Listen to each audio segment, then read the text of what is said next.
Yo, yo, yo! What's happening, all the great people and all of the great land? It's your guy, Nicholas Wilcox. It's your guy, Johnny Main. We here. We're talking Week 8, waiver wire ads. Your double shot of Monday Night Football, the doubleheader, where we have four talented, decently looking teams tonight. So tonight looks pretty scrumptious. Along with, of course, your waiver wire questions and ads, and we'll go over those. And give you guys any other little nuggets that we got. Before again, we won't see you for another several days. Johnny, what's happening, my guy? How you feeling? Trapping hard, just out here grinding, out here grinding in the real world, man. Just happy to be here tonight, talking a little fantasy football, and super close to a good space yesterday as far as like a tournament. So I'm ready to run it back. Didn't beat me down too bad, so I'm ready to bounce back tonight, man. We got some good news about one of the fantasy golden children in our space tonight. So he's back. So I'm back. So I'm happy to be here, man. Super excited and ready to get to it, man, on this Monday night double hitter, man. RIP to all the East Coast dads out here, man. 10 o'clock start time, man. They don't care about us, man. They don't care about us. They don't care. Oh, boy, yo. Yeah. 7 o'clock, right? And then 10 o'clock. And then you couldn't make that 8:15, man. Come on. What's going on? No, man. No. It's 10 o'clock. 10 o'clock Eastern, bro. And you know what's gonna happen. I know what's gonna happen is I'm gonna have a sweat. I'm gonna have a sweat going on tonight, and I'm gonna be up for it. That's what's gonna happen. You gotta stay up for it, my dog. That being said, look, waiver wire week 8 coming to you live. There's gonna be some changes, I feel like, in terms of like who we should be targeting and whatnot, and then waiver wire buys. Sorry, not waiver wire buys. Week teams on buy. I forgot to put, but I do think we have 4: the Rams, the Jags that come to mind. Might even be more than that. Forgot. Yeah, it might even be more than that. I got it. It's 4 teams, I think, right? But I thought there was more. Jeez. You got it, man. Yeah, so the Cardinals, Raiders, Lions, Seahawks. Yep, that's why, because they play tonight. And the Jags. Yep. Yeah. So there's 6 teams. Yeah, Cardinals, Lions, Jags, Raiders, Rams, Seahawks. So definitely will be without some of the heavy hitters for sure. In a lot of spaces. You'll be without JSN, you'll be without Tay. You've probably already been without Puka for sure. The Raiders, nobody cares.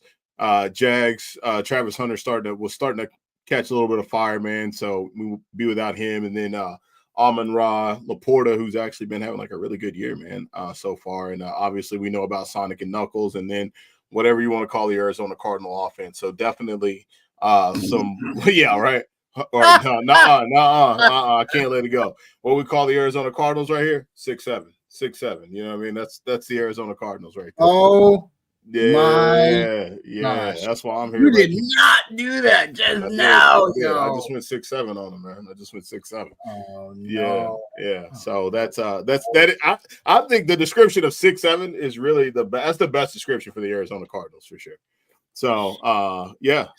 That's those are the teams that are on by. Getting ready to happen for week 8.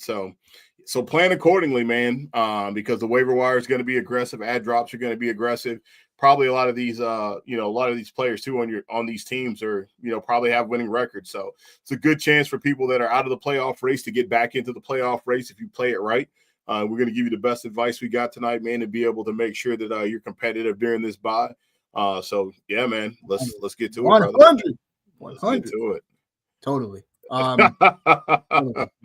Week 8 waiver wire where we got Mageddon once again. We're gonna start with the quarterbacks here. So on the ticker, refresh some names here. But in terms of quarterbacks here, you got Aaron Rodgers, Brissett, Rattler, kind of upgrading now from the super flex to probably could be starting for you this week. Cam Ward's added to this list because there's still some optimism. Good Lord. Get him. Optimism.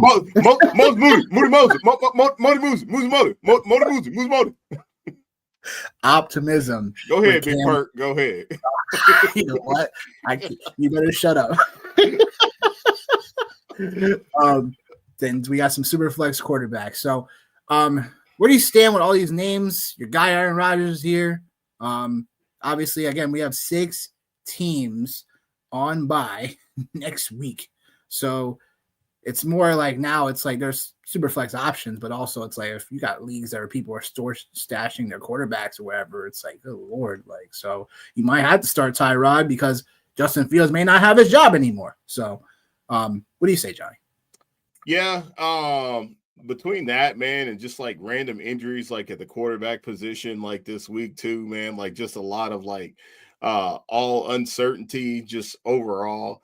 Like when I look at the names that are here, like going across the ticker, I don't want to be like aggressively biased, but I will give Jacoby Brissett his flowers in terms of what he's been able to do here over the last handful of weeks, like with that Arizona Cardinals team. So I will give him his flowers in that space. Which I did not have in my deck of cards, like for sure. So not this well. I knew Brissett would probably fill in for obviously a one game or whatever, but that game he's actually put up decent numbers. The Arizona offense, in a way, has looked a lot better with him at quarterback without Murray. Yeah, so like if you're gonna grab him, then really obviously like they have a bye, so you won't be able to do anything with them. But they do have the Dallas Cowboys in Week 9, so that's something to kind of keep in the back of your mind. If your quarterback is on a bye in Week 9, I don't know who's there, kind of putting the cart before the horse or the wagon.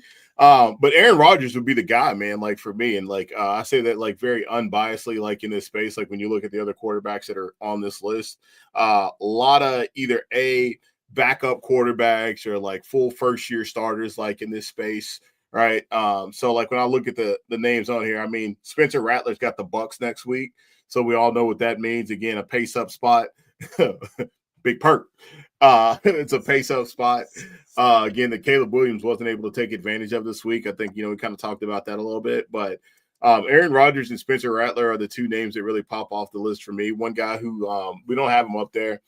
Andy Dalton. So Andy Dalton did make the list. So I think like Andy Dalton, obviously like a really good bridge guy for sure. And so I think you can obviously give him some consideration. They got the Bills next week, so obviously that's a tough outing. Like they just got embarrassed by the Falcons last week on Monday Night Football. So you would expect for them to bounce back. But I think we know, man, the Red Rifle, one thing he'll do, man, is he'll pepper Ted McMillan. So definitely not the best week, for quarterbacks. And this is just like what we have. Check your waiver wires, right? Like you still might have a guy like Mac Jones floating around out there. You probably will get Trevor Lawrence back out there as well, just based off the performance that he previously. Oh, they're on bye. Never mind. So forget about Trevor Lawrence. So there's definitely a couple of other options. Maybe Joe Flacco is still out there. He would be a really hot name to pick up. They have the Jets next week. So and no, I'm not gonna say Sauce, but no Ahmad Gardner. I'll be disrespectful. Don't disrespect. Ahmad and Ahmad. And then Michael Penix. Like I seen a bone bruise like for him. So like who knows like what's to come with that right there. They do have the Dolphins next week. So again, man, it's a lot of stuff that's up in the air for the quarterback position for sure. And all the places that it's up in the air are a lot of really good matchups. So should be a very intriguing week 8 to start for sure. Yeah, totally. It's just quarterbacks are starting to get really thin already, and then you add on to the 6 teams on bye upcoming. So yeah, it's just going to get hairy when it comes to like if you don't have someone solidified right now for you.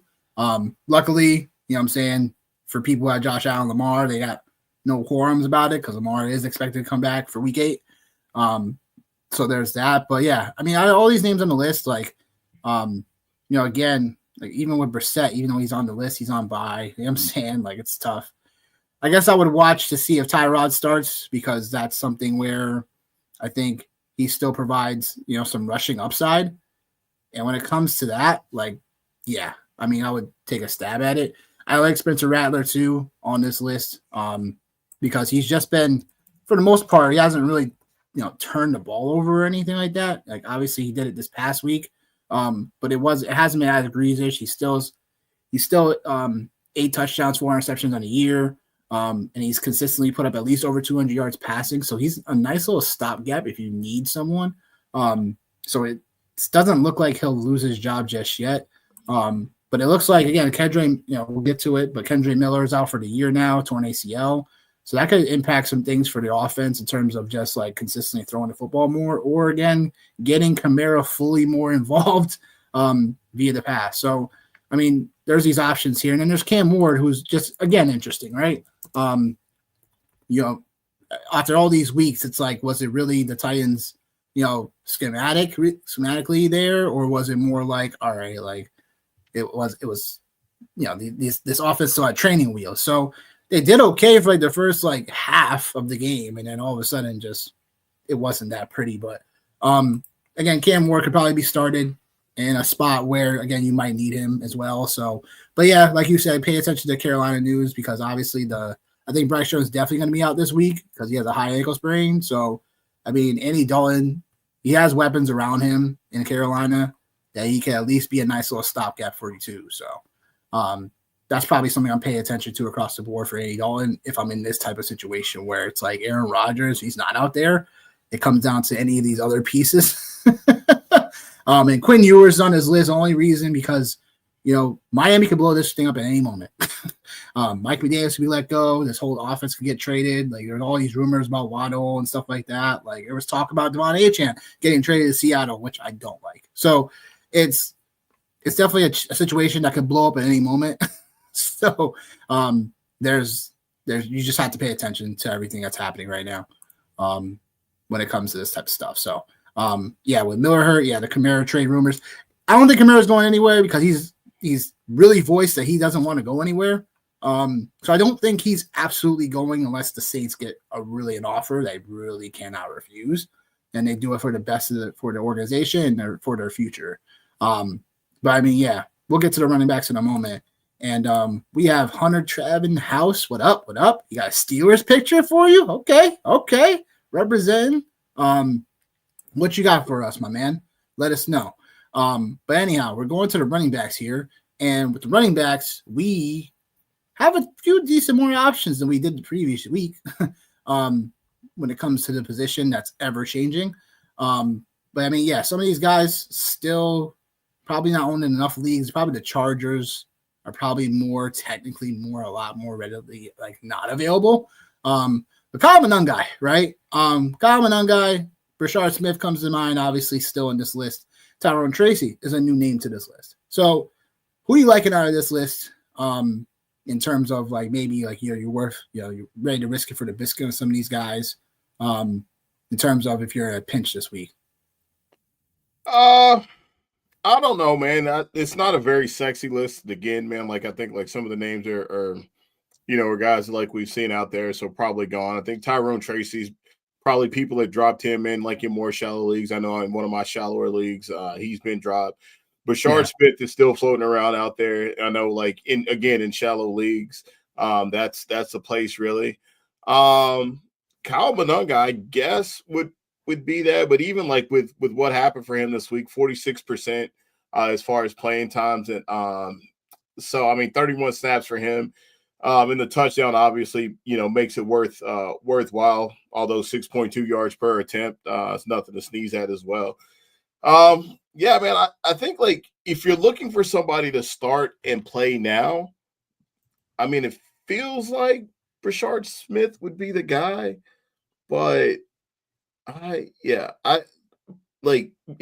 Smith would be the guy like to have. Like they play the Commanders on Monday Night Football this week, so that should be a space for him to be able to do some work. Kyle Monangai, he gets the Ravens this week, possibly with Lamar coming back. So I think that team will be emotionally charged. So I don't know about that space.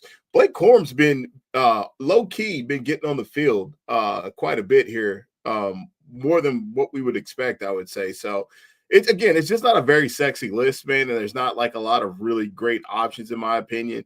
I think like if you were gonna look anywhere, I think Tyrone Tracy would probably be in the best situation. So if he's out there, I would say that would probably be the name on the list that I would go with. Would be him. He finished the week as running back 18. Obviously in a timeshare with Cam Scatterbo. But like, hey man, if that's what you're going to be getting from him, man, if like you can pick him up and get running back 2 production and a timeshare and big playability, then why not, man? So I think between him and Brashard Smith, they're probably the 2 most viable names for me if I was going to pick up anybody. Okay, that makes sense too. To the question, he has both Dak and Lamar. Should I look into trading one? I mean, absolutely, because after now Lamar having his bye, yeah, I'd see if you could get something for Dak for sure. He's been on an absolute 100% heater, and consistently has just been a flamethrower, like with the football. So his offense is just absolutely on fire. What you're gonna want is the tricky part about having a QB situation like this, because most people aren't going to like pay you like top dollar for a situation like this, because we can always get somebody off the waiver wire in a, especially even a 12 team, obviously. So it just depends on how that looks like in terms of, how you see fit about getting some type of value back. So if I was looking to get something for just Dak right now, like give me a high, a decently higher end receiver right now, because receivers are getting hurt left and right or whatever. So that could be something where you could kind of get leverage on the rest of your league on.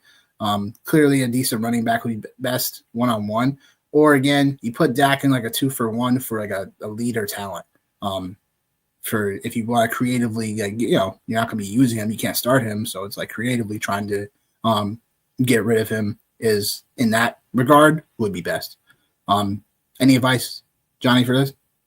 Yeah, man, I would look to go try to find the CD Lamb owner, the Jake Ferguson owner, or obviously the George Pickens manager. I would try to go find one of those guys. And if you're gonna move Dak, like that's where I would be looking at him. And I think like you have to temper your expectations anytime like you're getting ready to deal a quarterback for sure. But I think like right now, like this is peak Dak Prescott season. Like this is it. And I think like everybody knows, right? So like I don't think it'll be as hard to trade Dak as you think it would be. Or even if you wanted to pivot and you wanted to trade Lamar, you could trade Lamar just based off of name value, and you don't need anything that's there, right? Like especially you look at like maybe somebody that had a Jaden Daniels, or like obviously going even back further, like maybe somebody that's had a Joe Burrow and trying to kind of navigate through what's been going on over the last couple of weeks, like without him. So I think there's a lot of options, man, but definitely don't sell yourself short, and whatever you need for positionally, like make it be known, man, and go out there and move one of those big dogs for it, man.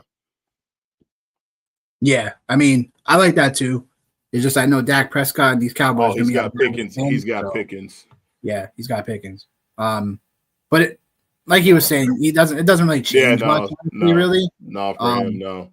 Because again, and this is something where again, this is something for just in general, like stacking is better off for something like best ball or something like your DFS lineups, because in terms of you needing more of that ceiling outcome on a weekly basis, it helps to have obviously more pieces for that, because that's going to get you more points over time on a week-to-week basis. But sometimes in a season long, you don't necessarily have to have a stack all the time. I think people blow that out a little bit more out of proportion. Obviously, a Dak and Jake Ferguson stack would be really great right now, because literally that's something that you want to aim for, because Jake Ferguson was going double-digit rounds draft season, so it's like now it's like you're able to take advantage of that, because you were able to get Dak around probably like round 10, whatever, and now you're able to stack those two up for the cost. So in a situation like that, that makes obviously a ton of sense, and of course in hindsight now that makes a lot of sense. But I would say like in a regular season, like lead the league, you're only trying to beat out your competition, the 9 other teams, or if you're in a 10 team, or the 11 other teams in a 12 team. Like, you're only trying to beat those guys out. So it doesn't take as much of a highish ceiling consistently to beat out those other teams on a week-to-week basis. So yeah, I mean, I think you could go with either one of those options that we talked about. But clearly, like, you're in a good spot to at least get something decent back in return. Lamar didn't practice. I mean, it's a Monday. I'm not exactly concerned about that. More rest for Lamar is actually a good thing. So I'm actually happy he didn't practice today. Now, if he doesn't practice, like if he gets like Wednesday and he doesn't practice, and then it gets to Thursday and it's looking like he's limited, that might be a little bit iffier. But we'll have to keep tabs on that for sure. About the running backs for myself, yeah, Monangai makes some type of sense. I wouldn't go out of my way to make him my number one claim or anything. But I've screamed Bashard Smith for weeks. And then Kareem Hunt got hurt. So we don't know the status on that just yet, but that would impact how to utilize him, because after he left the game, Bashard Smith was getting used a lot more in the short and intermediate game. They allowed him to get some yards after the catch consistently. So definitely Bashard Smith is a guy that you should have been stashed already. You've been watching our stuff. You should have him stashed already. If you don't, shame on you, because, again, we told you about Bashard Smith weeks ago. But, yeah, Monangai, you know, I got a little love for him because the Chicago run game is finally getting to going. And it looks like this could be like a nice little two-headed monster with Swift leading the charge.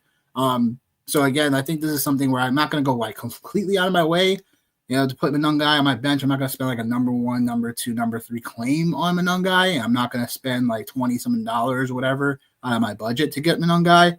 But if he's one of those players that just, you know, goes overlooked when the waivers happen, I'm just going to pluck him off the waiver wire because that makes a ton of sense. And, you know, again, the Chicago Bears already had their bye week. So this is also an opportunity where I could just pick him up, see what happens still consistently. Or if in a tight pinch, again, 6 teams on bye. If you're in a deeper format, 14 team, 16 team, like, and you need someone to just, you know, if they're somehow still out there because, you know, people didn't have them, then I think it's a good spot. So, but yeah, look, I think Tyrone Tracy making the list is interesting because he's still available in like 60% of sleeper leagues. So that's where it gets interesting because I know Tyrone Tracy is a decent, you know, receiving threat talent. So obviously, though, it's the Giants situation that do I really want to buy into? No, but if I'm in a pinch, I wouldn't mind going to at least try to acquire him and finding out, you know, off the waiver wire. And then obviously Isaiah Davis, I'm going to show him still a little bit of love because, you know, the Jets aren't going anywhere, clearly. And this heats up even more Breece Hall talk right before the trade deadline. So this could be an opportunity where they could end up trading Breece Hall somewhere. And then that would be Isaiah Davis. I'm not sure if he would be the clear lead back, because I do think they would probably end up bringing Donovan Edwards maybe back in, you know, running back from Michigan that was talented. And they could probably do a 1-2 punch. But again, it's something just to keep our eyes on. To the stash zone we go. Ollie Gordon, Tank Bigsby, and Jaden Blue. Ollie Gordon for me is someone that is still like, you know, again, Miami, this situation could blow up at any moment, like I said. And if that's the case, like we just got to keep our eyes on Ollie Gordon because I know he's still a pretty decently talented running back that's getting dropped on the regular from other leagues. But he still should be stashed somewhere because, again, the situation is just very, very volatile. Even now, you know, we talked about it even before the season started, but now it's even more volatile.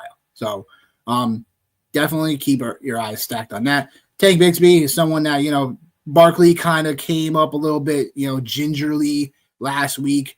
And we have to rephrase like how we look at that backfield because if something happens to Barkley, I think Tank Bigsby gets his first crack at it along with Will Shipley. So we'll have to keep tabs on that situation in general. I do think Barkley's fine though. So it's just noteworthy if anything else.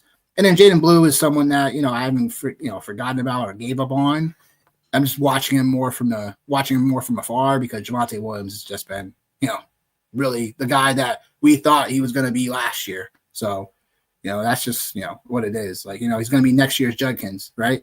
Like, you're going to pick him. You're going to be a Judkins, and then all of a sudden, like, oh, yeah, like, you know, oh, yeah, like, you're just going to be, we're going to be able to, you know, draft him a high round, and all of a sudden, Dolly!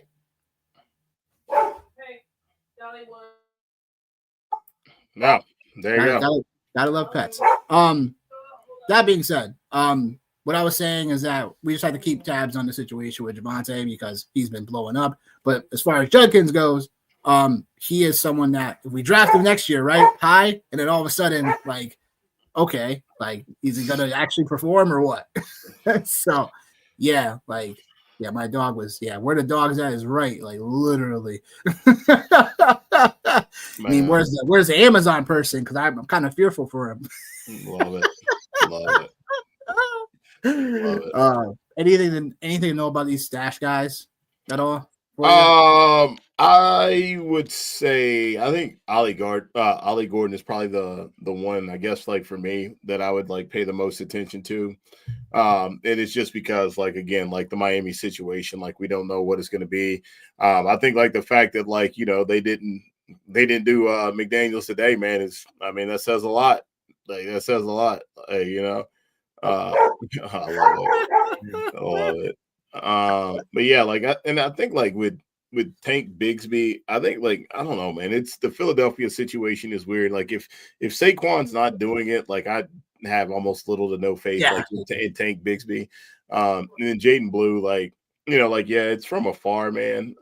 Like for sure. But I think like even like, you know, like it's hard to tell right now because like everything has been so up and down and like all over the place, like as far as like running backs just in general. Like when you're talking about guys like random guys, like, right, like Jeremy McNichols, you know, Michael Carter, you know, Chris Rodriguez, you know, rose from the dead yesterday to give people like some love, like, you know what I mean? So it's Bam Knight, like, and even though for all the love that like we have for like Bashard Smith, like, yeah, like I had played him in a 14 team league. He fit so far. He's a running back one. But like, again, that like the circumstances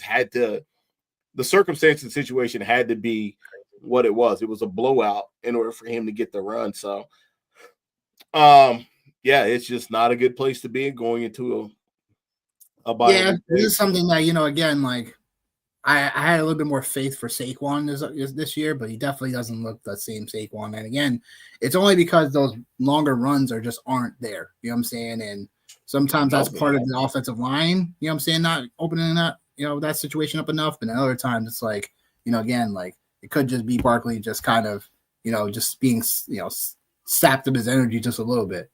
And it kind of shows based on the tape. So, but it is what it is. To the receivers we go.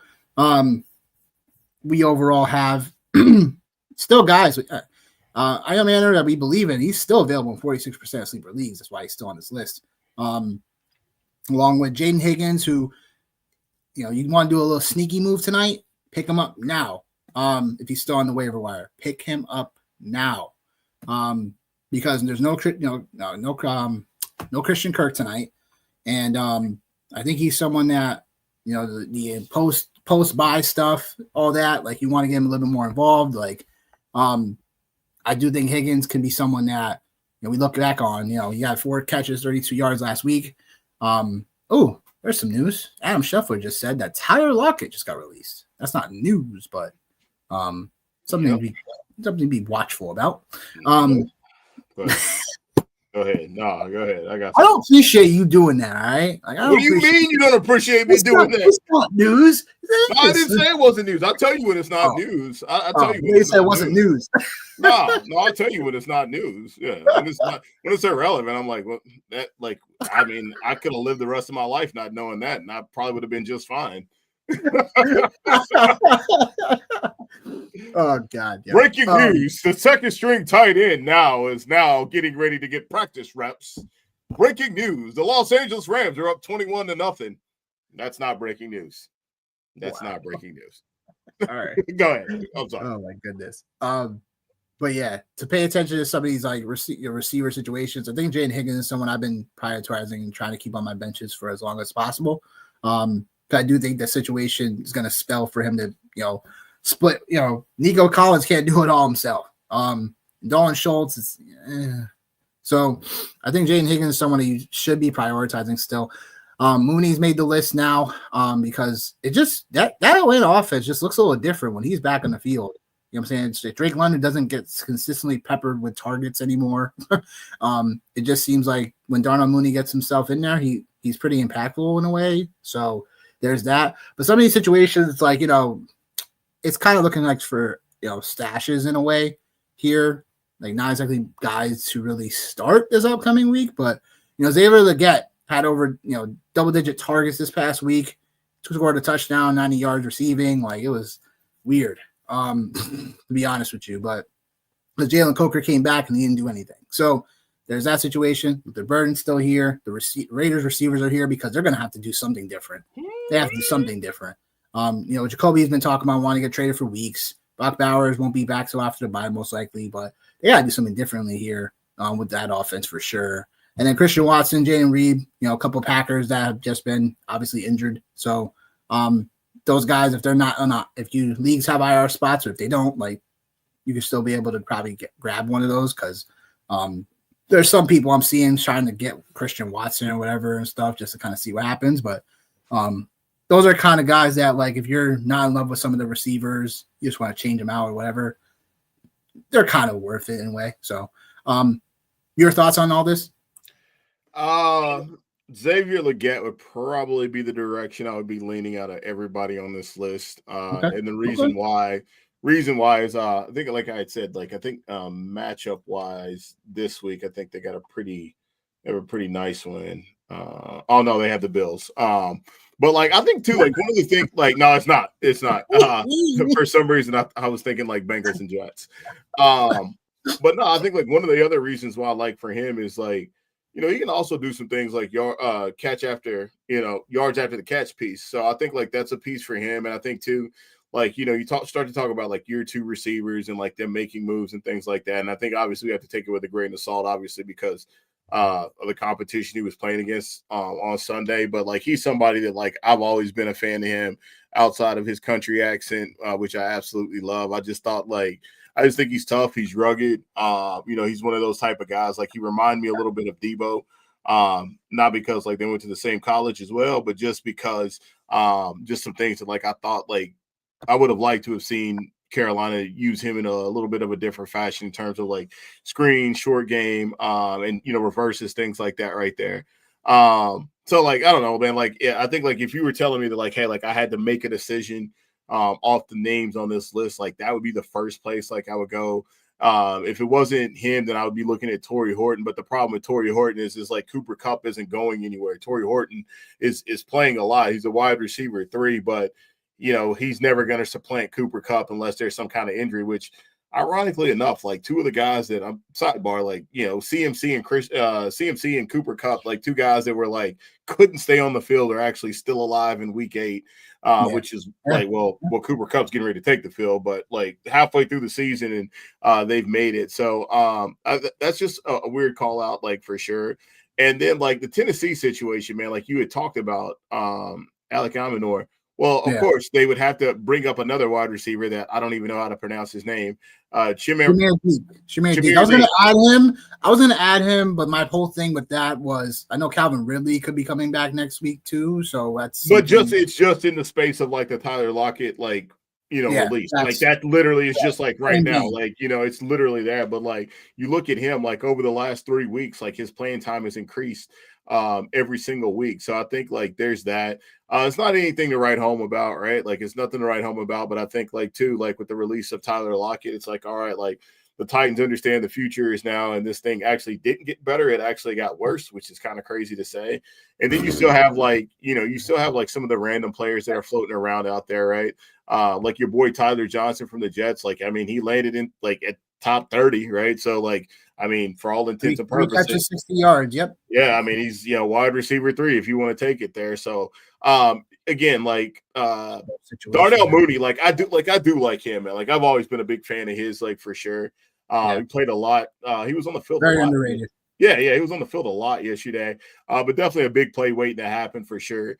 But again, like we kind of talked about, man, before we got on here, man, the Falcons in the dome is a different team. So that might be something you want to take into consideration. Spot starts, flex starts inside the dome. I think that's a really good place to look. But yeah, man, that's what I got here with these guys. I'm hoping Jaden Higgins does do some damage tonight. I got him in quite a few of my DFS lineups. Yeah, no, beautifully said. Definitely, yeah. I mean, look, I didn't put Tyler Johnson or Josh Reynolds. I just No, don't, bro. I don't Like think it's anybody wants any parts of the no, Jets like having to that. have it rely on that. Nah, listen, I don't want But, nothing to do with either one of them cats. Like, yeah, exactly. I get it though. 6 yeah, teams on bye. It's like, yeah, yeah. It yeah. is. You got to do what you got to just close your eyes and just do it, man. You know, so Hello? Anybody there? yes, I'm telling you, Oh no. it's gross, bro. It is gross. Tight ends this week. Oh, yeah. Get a shout out to my boy Aronde Gadsden. I've been talking about him since March. Going back to a point in a podcast that I did with my guy Aaron St. Dennis. Shout out to him. I brought him up and I was like, yo, why are people not more on him right now? Very athletic tight end out of Syracuse. Like, I don't get it. I didn't really think it was gonna like happen until later in the year because the Chargers had so many tight ends. Like so many tight ends, and they signed Tyler Conklin and everything. He's not even really playing anymore. And he got Will Dissly, so it's like, yeah, there was a lot of names. So good to see Aronde Gadsden starting to show his talents.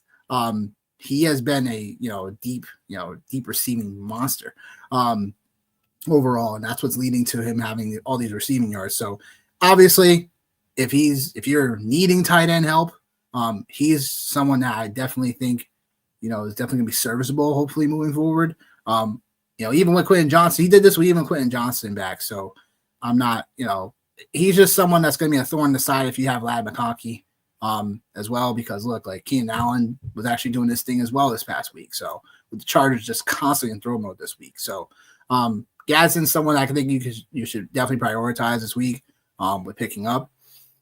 If you want more of my tight end takes on whatnot, feel free to check out my article on Fantrax. We have been absolutely killing it. If you've been looking at it from a week-to-week basis, like, oh my gosh, on fire over there. And then the other guys here, I mean, the Giants tight ends, man, Theo Johnson and Daniel Bellinger. Like, I was like, Daniel Bellinger? He was like wide open.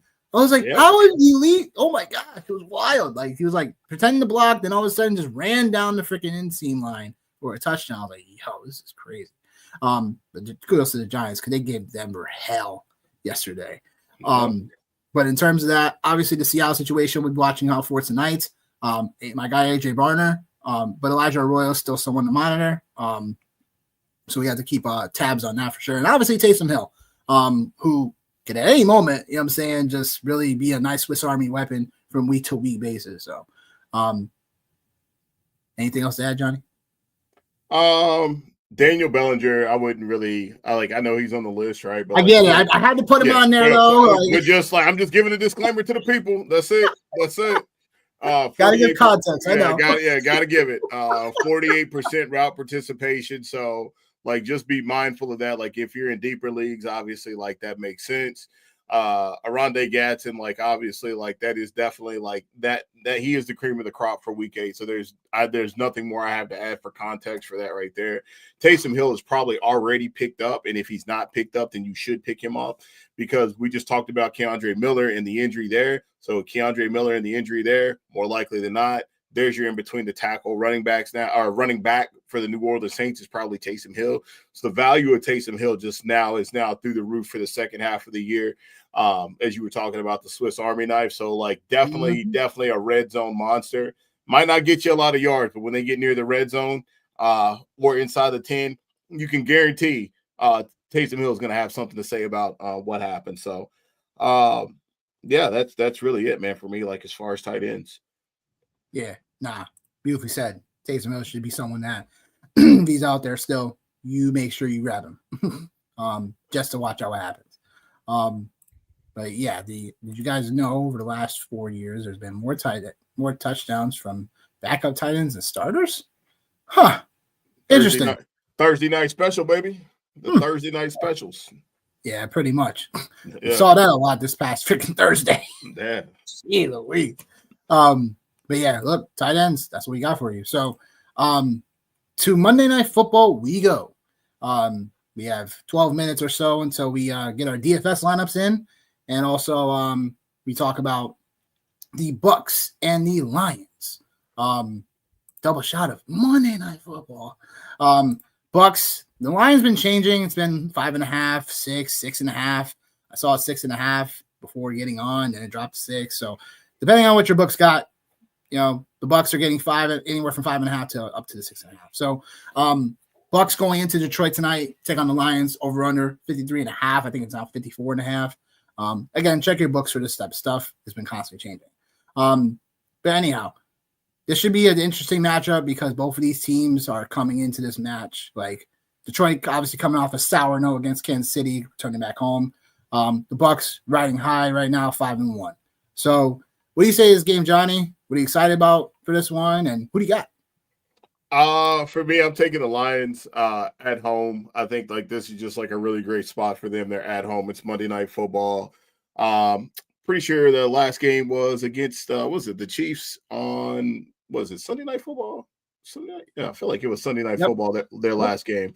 Yeah, against the Chiefs, and they got it handed to them pretty good for sure.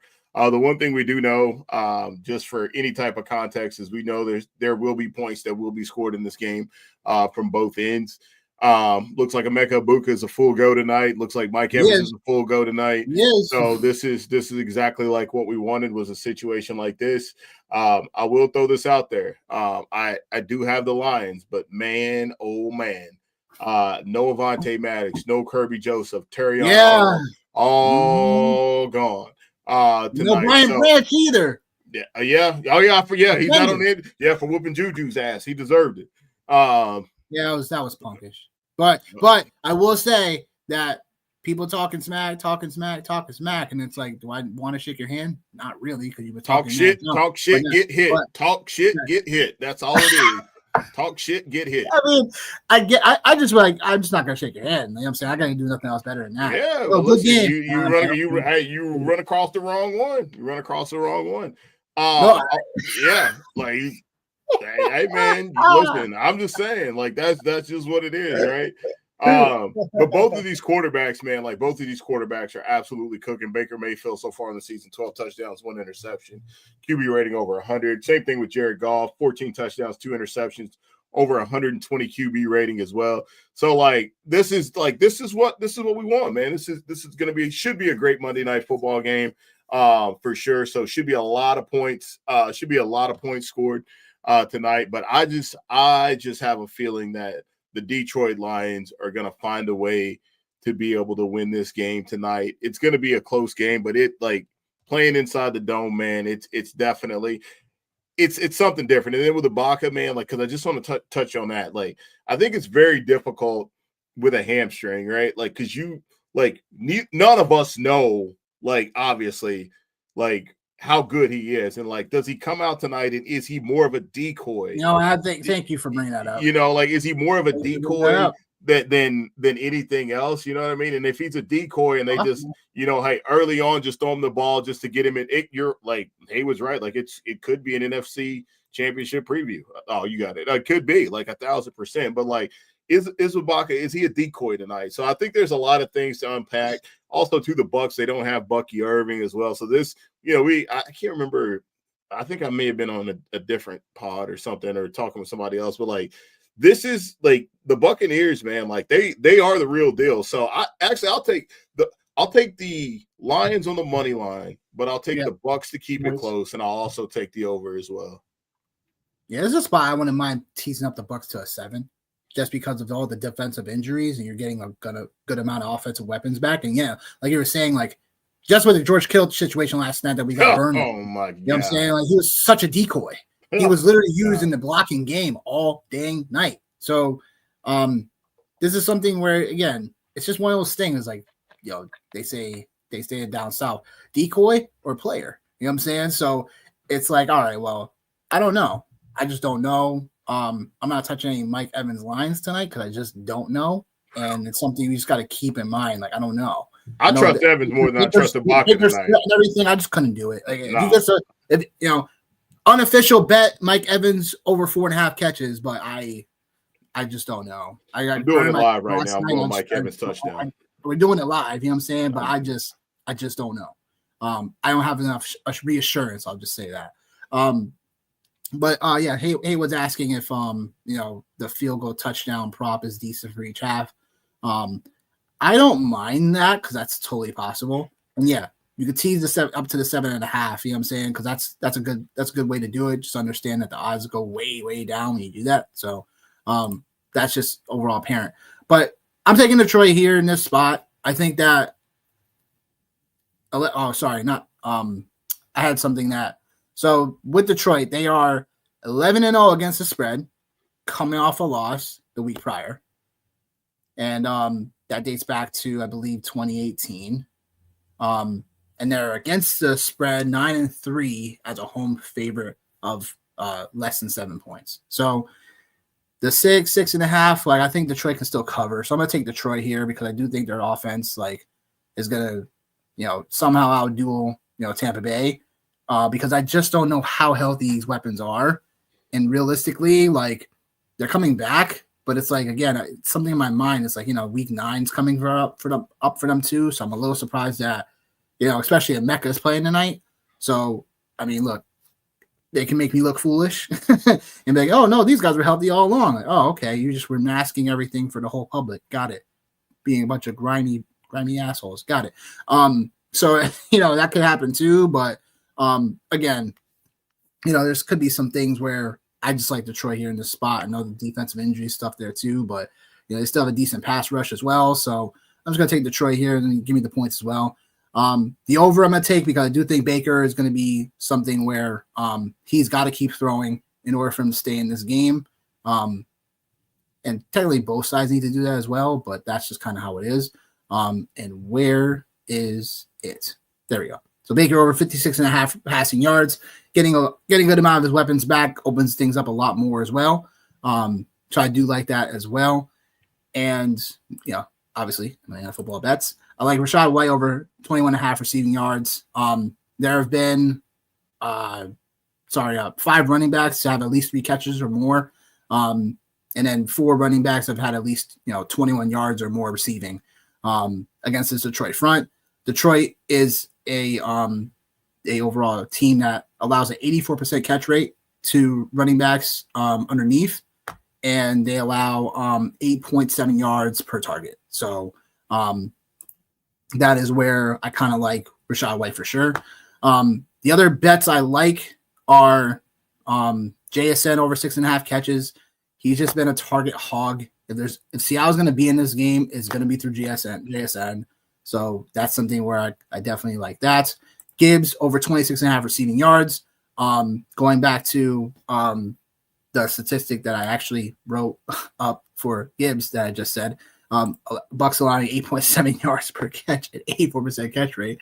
The other styles talk about was against Detroit for Rachaad White. So mix up there. But Nico Collins, 72.5 receiving yards. Look, Nico is going to be Nico. Doesn't matter the matchup.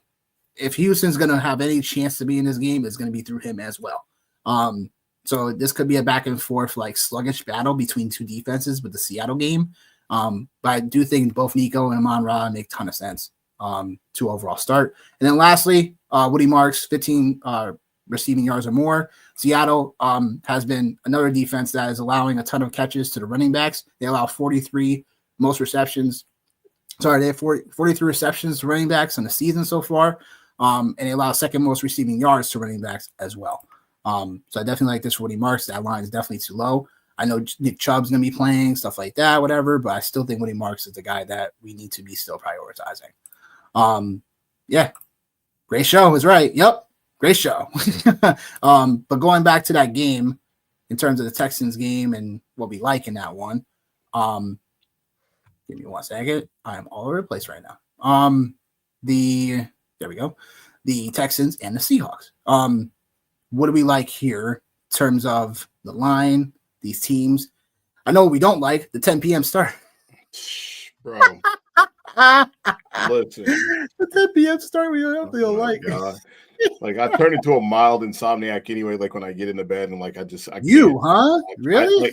I said mild. I didn't say full blown. Like when I actually get to bed and try to be responsible and go to sleep. Like try. Yeah. And so like I know what it's gonna be. So no, I mean like I think like this game should be fun too for sure. I think like obviously like Seattle Like that's the pick for me. I think there's just a lot of different reasons why. Like Sam Darnold right now, third in the NFL in passing, 1,500 yards.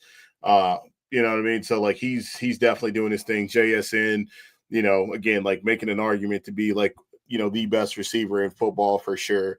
And even like with all things considered, man, CJ Stroud got a career high in completion percentage right now, man. So like it's for as bad as it's been, it's not totally bad for them, So, but I like the Seahawks at home, man, in this game. I think defensively they're grossly underrated, and I think they'll obviously be able to get after CJ Stroud tonight for sure. And then I think the one thing like for the Seahawks, man, it's like, can they get this rushing game back on track? Like I think like that's something for them. I think this could be a really good place for them to potentially look to get their offense going again, or their run game, I should say, with Kenny Walker's. But yeah, like I like this situation here overall for these guys. Injury wise, we kind of talked about what was going on for Houston. Not a lot for Seattle. Be interesting to see. I think Weatherspoon might be like a game time decision or something like that right there with the hammy, which that's something to pay attention to.